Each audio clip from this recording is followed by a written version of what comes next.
at LZ's compound, and we're going to be working on this Blackwing. It's actually in incredible shape other than the obvious damage that was done in an accident. But the boys did a fantastic job. Ty, you killed it.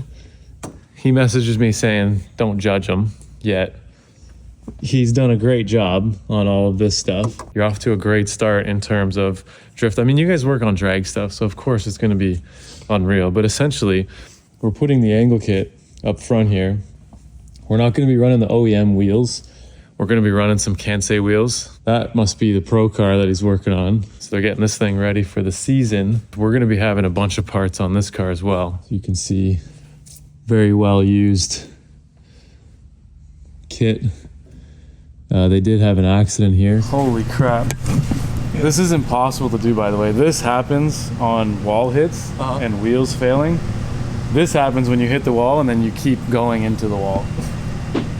You like that? And then the stud still held up to that, which is even crazier because this material is insane. Hey, this is a really good topic. This is my signature custom LZ spec FDF kit. Yeah. Hey Josiah, when are we going to bring it to market? Shortly after the pro season starts. Adam likes to drive with just a little bit more positive accurate than what the rest of our kits are. We don't need to do any more strength testing because this was a full-blown chassis destroying wall hit. For that to still have been attached at all 3 points. They've got a new arm there, but we're gonna need a hoist, so we're gonna need to do some things, and I don't know what I'm allowed to do, so we'll wait for people. Go over to Drift HQ and see what's up there.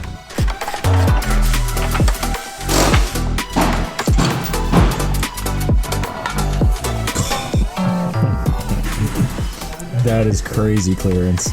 Yeah, if you look here, we're talking 2 or 3 mil.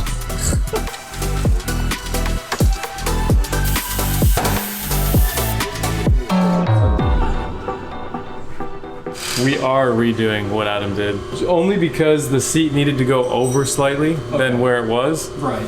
And the center line of the seat was just nowhere near the center line of the wheel. Now we won't be able to get it perfect, but basically the bolts for the seat need to be in line with these threads. So I'll show you what I'm doing. It'll make sense at the end. We need to use flathead cap screws so that we can mount the seat right on top of where we're going to be bolting it to the car. The reason I'm plunging through is because I need the hole slightly off of the original hole. I basically put 2 studs in the holes. They almost lined up with the floor. Right. I'm just going to use an end mill to plunge through because if I use a drill bit, it would want to walk to the middle. Using a mill, I would probably break it.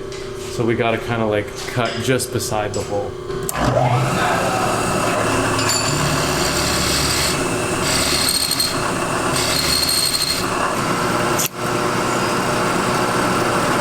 Countersink that and see how our next hole lines up. Need a slightly larger bit. Yeah.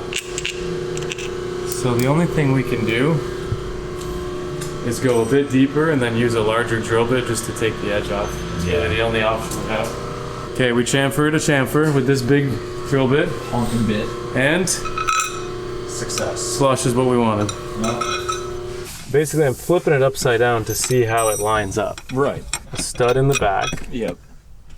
And I've got this hole on this end. And I want to know how close we are to being perfect.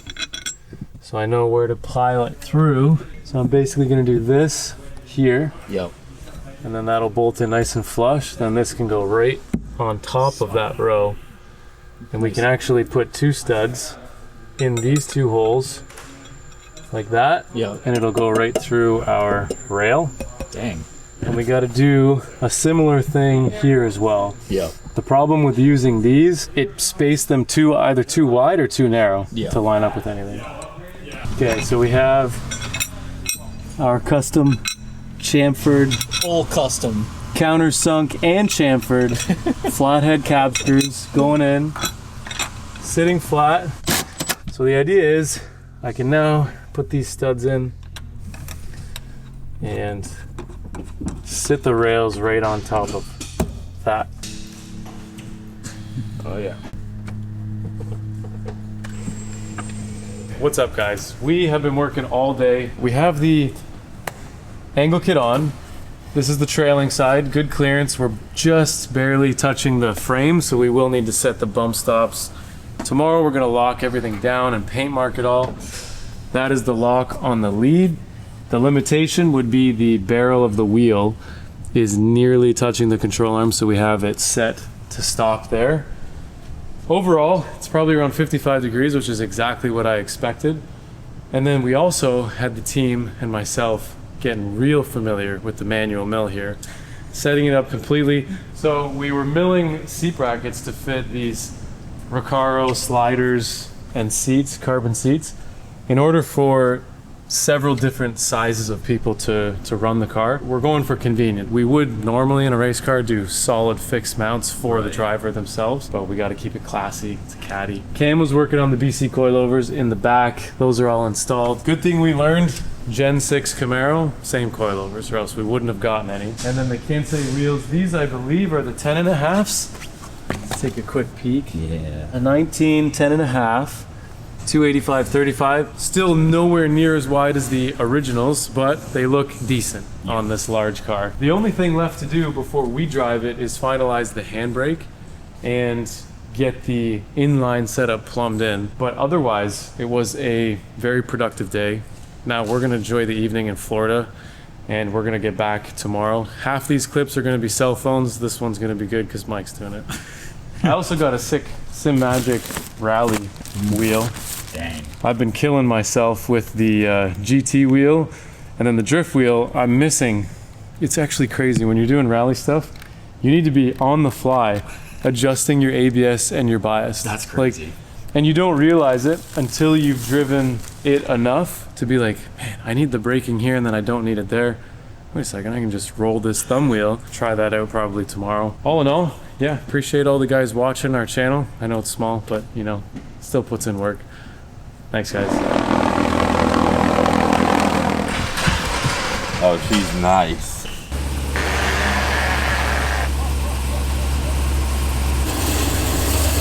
Two seconds later.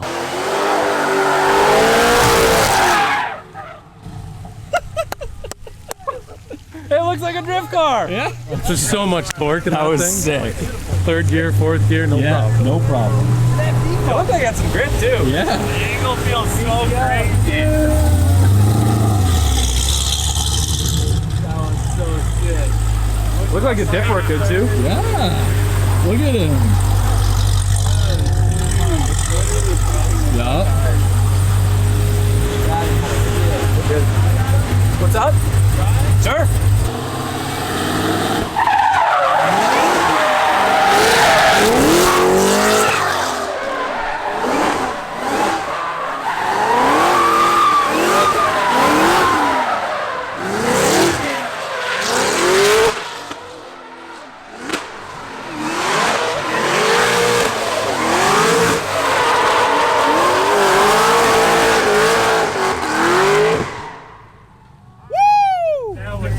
Like hanging it out. We were on the using every bit of angle we had. Oh, it looked insane. It was flying. Like, Did you feel it three-wheel? It was sick, dude. It was literally at three-wheel a little bit. Hell yeah.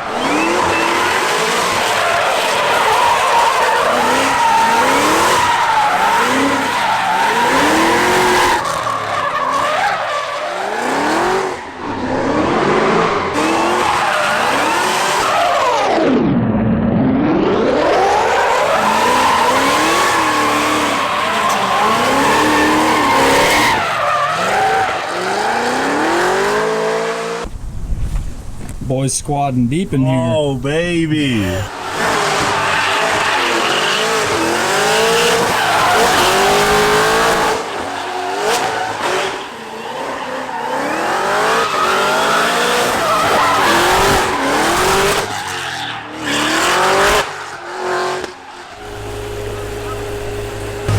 bro, back seat's crazy. Crazy, right? Back seat is wow. That thing's scared out.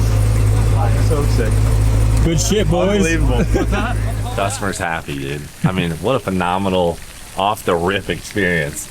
We did not even pull it back in the shop. We just went and didn't stop. Yeah, I'm very happy. Big shout out Josiah, FDF, coming all the way down.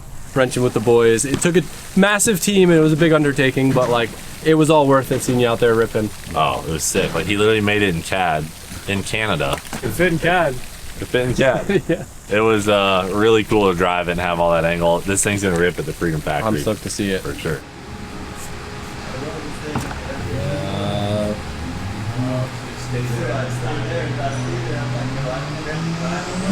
There it is.